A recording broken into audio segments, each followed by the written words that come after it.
আজ আমরা এমন একটা জায়গায় এসেছি যা কলকাতার বড়বাজার এবং হাওড়াকে এক করে রেখেছে। এই বিশাল ইস্পাতের কাঠামো শুধু দুটো পার্কেই নয়, জুড়ে দিয়েছে লাখো মানুষের আবেগ, জীবন এবং ইতিহাস। প্রিয় বন্ধুরা, কলকাতার হাওড়া ব্রিজ থেকে আপনাদের আজকের ভিডিওতে স্বাগতম জানাই। আজ আমরা হেঁটে দেখব অনেক ইতিহাসের সাক্ষী কলকাতা তথা পশ্চিমবঙ্গের হেরিটেজ হাওড়া ব্রিজ। এই ব্রিজটি 1943 সালে জনসাধারণের জন্য উন্মুক্ত করে দেওয়া হয়। উল্লেখ্য, এটি একটি ক্যান্টিলিভার ব্রিজ, যা কোনো পিলার ছাড়াই দুই পাশে দাঁড়িয়ে আছে।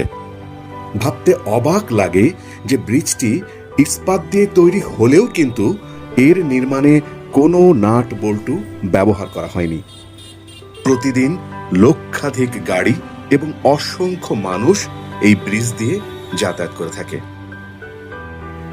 যদি আপনি কখনো কলকাতা এসে থাকেন এবং হাওড়া ব্রিজের আসল সৌন্দর্য দেখতে চান, তবে আপনাকে অবশ্যই সূর্যাস্তের সময় এখানে আসতে হবে।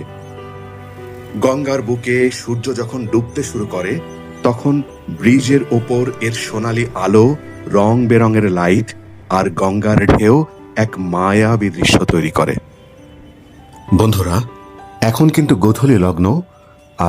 আমি জানি না আপনারা আমার ক্যামেরাতে কতটুকু অনুধাবন করতে পারছেন, তবে আমার কিন্তু অসাধারণ লাগছে এই ব্রিজের ওপর দিয়ে এই গোধূলি লগ্নে হেঁটে বেড়াতে। আমার ধারণা, আমি যদি আজকে নৌ ভ্রমণ করতে পারতাম তাহলে আমার আরও ভালো লাগতো, বা এখানকার যেই দৃশ্য সেটার অনুভূতিটা হয়তো আরও নতুন একটা মাত্রা যোগ করতো সেখানে।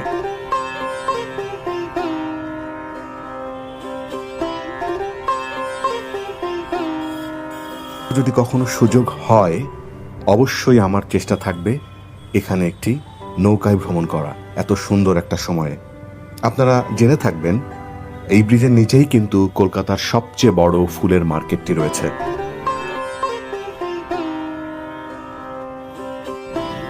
যারা আমাদের ভিডিওটি দেখলেন তাদেরকে অসংখ্য ধন্যবাদ।